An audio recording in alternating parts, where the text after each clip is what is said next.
अस्सलाम वालेकुम dear students, कैसे हैं आप। उम्मीद करती हूँ कि आप सब खैरियत से होंगे। तो स्टूडेंट्स, आज हम स्टार्ट करने जा रहे हैं क्लास 7 के चैप्टर नंबर 2 की एक्सरसाइज 2.11।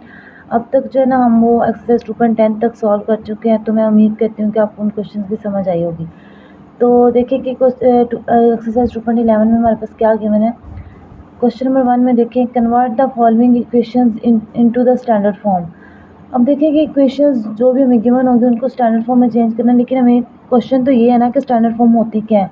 हमें पता होना चाहिए कि स्टैंडर्ड फॉर्म क्या होती है, तो देन हम उसको कन्वर्ट कर सकते हैं इजीली। तो अब देखें कि आपने याद रखना है हमेशा स्टैंडर्ड फॉर्म वो वाली फॉर्म होती है जिसमें वेरिएबल्स की वैल्यूज़ जो है वो एक साइड पे और जो कांस्टेंट है वो एक साइड पे। तो देखें कि अब जब इसको हम सॉल्व करेंगे तो हमारे पास क्या आएगा। पार्ट नंबर 1 देखें, हमारे पास गिवन है। इसमें देखिए हमारे पास गिवन है y is equal to -x+3। तो अब देखें कि ये हमारे पास वेरिएबल है x, इसको हम लेफ्ट साइड पे ले आते हैं y के साथ। तो y plus X is equal to -3, ये माइनस का था, इधर आके क्या होगा प्लस का। अब देखें x की वैल्यू पहले आती है, y के बाद में आती है, तो आप लिखें x plus Y is equal to -3। तो अब देखिए ये वेरिएबल्स की वैल्यूज़ एक साइड पे और ये कांस्टेंट की वैल्यू एक साइड पे। तो अभी हमारे पास क्या बन गया, ये हमारे पास एक स्टैंडर्ड फॉर्म बन गई है। आपने याद रखना है कि जब भी इस तरह की कोई वैल्यू दी हो तो आपने जो है ना वो वेरिएबल्स उठा के, चाहे एक हो दो हो, आपने लेफ़्ट साइड पे ले आने और जो कांस्टेंट है ना उनको राइट साइड पे रख के, तो हमारे पास ये स्टैंडर्ड फॉर्म बन जाएगी। आगे पार्ट नंबर 2 देखें, y minus 3x-2 is equal to 0। अब देखिए y माइनस 3x है, तो ये वेरिएबल्स तो हमारे पास पहले दोनों एक साइड पे पड़े हुए हैं ना। तो अब देखिए ये -2 है, तो इसको उठा के इधर ले जाते हैं, तो ये बन जाएगा +2। तो अब ये +2 और ये देखिए y माइनस 3x है हमारे पास। तो x की वैल्यू पहले आती होती है, y की वैल्यू बाद में आती है। तो -3x पहले रख लिया, plus Y is equal to 2। अब देखिए ये माइनस है 3x, अब हमें माइनस नहीं चाहिए, हमें इधर प्लस बनाना है। तो x की वैल्यू जो है ना वो प्लस में होनी चाहिए। तो प्लस बनाने के लिए हम क्या करेंगे, माइनस कॉमन ले लेते हैं। जब माइनस कॉमन लिया तो ये जो है ना ये माइनस का था तो प्लस हो गया। जब इधर से माइनस कॉमन लिया तो ये प्लस माइनस माइनस आ गया। जब माइनस इधर कॉमन रखा ना मैंने, वो एक स्टेप जो है ना वो कर दिया। तो अब देखें कि ये जो है ना ये -2 है ना, ये +2 था ना, तो ये जब माइनस इधर जो कॉमन लिया वो इसके साथ भी तो मल्टीप्लाई होगा, वो माइनस जाके इसके साथ मल्टीप्लाई होगा, तो ये बन गया 3x minus Y is equal to -2। अब पार्ट नंबर 3 देखें, y minus 1 is equal to 5/3 into X plus 2। अब आपने देखिए करना क्या है, वेरिएबल्स वाली वैल्यू एक साइड पर करनी, लेकिन उससे पहले हमें इसे सिंप्लीफाई करना पड़ेगा, क्योंकि देखें ये फ्रैक्शन में है। तो ये देखें जब भी इस तरह मल्टीप्लाई हो रहे हो तो ये जो फ्रैक्शन में वैल्यू होती है ना वो इस साइड पर जाके ना मल्टीप्लाई हो जाती है। देखिए अब ये 3 इधर डिवाइड हो रहा है, तो वो उधर जाके क्या हो जाएगा, मल्टीप्लाई। तो 3 डिवाइड ये इधर आके जब मल्टीप्लाई हुआ तो हमारे पास आ गया 3 into Y minus 1 is equal to 5x into X plus 2। अब देखिए हमने आगे करना है कि हमने पिछले भी क्वेश्चन सॉल्व किए थे। सबसे पहले छोटी ब्रैकेट को सॉल्व करते हैं। तो ये हमारे पास छोटी ब्रैकेट कैसे सॉल्व होगी, ये आ जाएगा 3y और ये प्लस माइनस माइनस 3 इंटू 3 1 ज़ा 3 इज इक्वल टू ये 5 इंटू एक्स प्लस 2 है, तो 5x प्लस 5 2 ज़ा 10। 3y और ये प्लस का था, इधर आके क्या बन गया, माइनस का। तो 3y minus 5x is equal to 10। ये इधर माइनस का 3 है, तो इधर आके क्या हो जाएगा, प्लस का 3। तो 10 प्लस 3 13 और ये 3y। अब ये देखिए ये भी माइनस का है। अब इसको हमने रखना तो x की वैल्यू को पहले है, तो जब हमने -5x और प्लस 3y रखा, तो अब इधर से भी हमें सेम वैसे ही माइनस कॉमन लेना पड़ेगा। तो ये बन जाएगा प्लस का 5x, ये बन जाएगा माइनस का 3y इज इक्वल टू -13 आ जाएगा। जिस तरह हमने पिछले क्वेश्चन को सॉल्व किया था सेम वैसे ही। तो देखिए हमारे पास 5x minus 3y is equal to -13 आ गया। तो अब आप पार्ट नंबर 4 देखें। पार्ट नंबर 4 में हमारे पास क्या गिवन है, x minus 1 is equal to 5y/3 minus 3।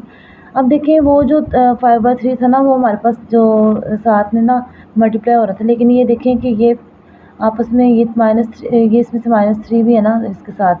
तो अब देखें कि हमने इसका एलसीएम हमें लेना पड़ेगा, क्योंकि ये मल्टीप्लाई नहीं हो रहा है, ये आपस में माइनस हो रहे हैं।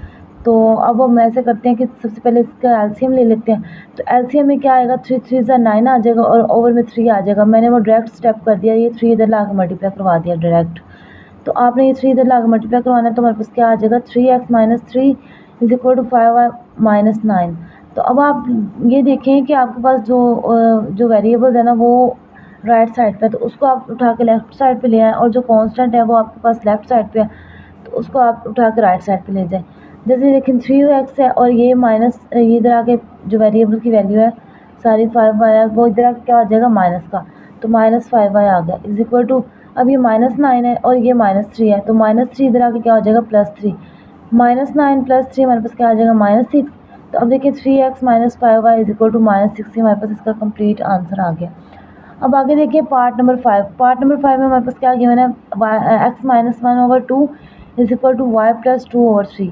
तो अब देखिए हम इसको क्रॉस मल्टीप्लाई कर लेते हैं। क्रॉस मल्टीप्लाई इस तरह होता है कि ये जो है ना, ये वैल्यू इधर जाकर मल्टीप्लाई हो जाती है इसके साथ, और ये जो नीचे होगा हो ना वैल्यू, वो इधर आकर मल्टीप्लाई हो जाती है। तो अब देखिए y - 1/2 है इज इक्वल टू y + 2/3 है। तो अब ये 3 इधर लाके जब मल्टीप्लाई करवाया तो 3 × x - 1 आ गया इज इक्वल टू, ये 2 अब जाके इधर मल्टीप्लाई हो जाएगा, तो ये देखिए 2 × y + 2 हमारे पास आ गया। तो अब देखें कि इसको आप किस तरह सॉल्व कर सकते हैं। अब इसको जो है ना, वो छोटी ब्रैकेट जो सॉल्व करते हैं हम उस मेथड से करें। 3 × x - 1 है तो इसको 3x किया, जब इसके साथ मल्टीप्लाई किया तो ये आ गया 3x, और ये प्लस है ये माइनस है, प्लस माइनस माइनस 3 × 1, तो 3 × 1 = 3 आ गया हमारे पास। तो अब ये देखें इज इक्वल टू के बाद ये भी इसके साथ मल्टीप्लाई हो रहा है, तो 2 × y + 2 है तो 2y, और प्लस प्लस प्लस 2 × 2 = 4, तो ये हमारे पास वैल्यू आ गई। अब देखिए ये भी वेरिएबल इस साइड पे है, तो इसको उठा के इधर ले आए, ये कांस्टेंट है तो इसको उठा के इधर ले आए। तो देखिए 3x जब ये इधर लेके आए तो -2y बन गया, और ये देखिए 4 × 4 जो है ना, वो ये -3 है, इधर आके क्या बन गया +3, तो 4 + 3 = 7। तो 3x - 2y = 7, ये हमारे पास इसका कंप्लीट सॉल्व करने के बाद आंसर आ गया। अब आगे देखिए आप पार्ट नंबर 6। पार्ट नंबर 6 में हमारे पास क्या गिवन है, पार्ट नंबर 6 में हमारे पास गिवन है 2x + 1/4 is equal to y - 1। अब देखिए ये हमारे पास डिवाइड हो रहा है, तो ये दूसरी साइड पे अगर हम इसको लेके जाएंगे तो हमारे पास क्या बन जाएगा, ये हमारे पास हो जाएगा प्लस का। तो देखिए कि 2x + 1 ये इधर रहने दें, और ये जो 4 है ना इसको उठा कर उधर ले जाएं। तो जब उधर लेके गए तो ये बन गया 4 × y - 1, ये वाली सारी वैल्यू ना। तो अब देखें कि 2x + 1 एज इट इज़ रखा, और ये 4 जो है ना ये अंदर मल्टीप्लाई हो रहा है दोनों के साथ, तो इसको मल्टीप्लाई करवा देते हैं। तो 4y बन गया, और ये प्लस माइनस माइनस 4 × 1 = 4।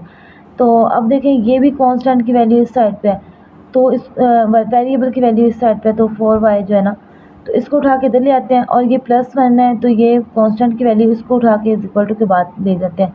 तो ये हमारे पास प्लस का है, उधर जाके क्या बन जाएगा -1। तो देखिए 2x - 4y is equal to, अब ये -4 हमारे पास पहले ही था, तो ये प्लस इधर आके क्या हो गया -1। तो ये देखिए -4 और प्लस -1 हमारे पास क्या आ जाएगा +5, नहीं होगा प्लस, ये क्योंकि माइनस माइनस प्लस होते हैं तो होगा ये +4 और 1 में 4 में 1 ऐड किए तो ये हमारे पास 5 आ जाएगा, लेकिन साइन इसमें वो आएगा जो बड़ी वाली वैल्यू के साथ होगा। तो बड़ी वाली वैल्यू के साथ हमारे पास क्या साइन है, हमारे पास है माइनस का, तो इधर -5 आ गया। अब देखिए x हम पहले रखते होते हैं, तो x ऑलरेडी हमारे पास पहले ही है लिखा हुआ, तो 2x - 4y = 5, ये हमारे पास इसका आंसर आ गया। तो अब इसके पार्ट नंबर इसके 2 क्वेश्चन थे एक्सरसाइज 2.11 के, जिसमें से हमने क्वेश्चन नंबर 1 को कंप्लीट सॉल्व कर लिया। तो उम्मीद करती हूँ कि आपको इन क्वेश्चंस की समझ आई होगी। नेक्स्ट लेक्चर में इंशाल्लाह हम इसका पार्ट नंबर 2 मतलब कि क्वेश्चन नंबर 2 सॉल्व करेंगे। तब तक के लिए अपना ख्याल रखिएगा। अल्लाह हाफिज़।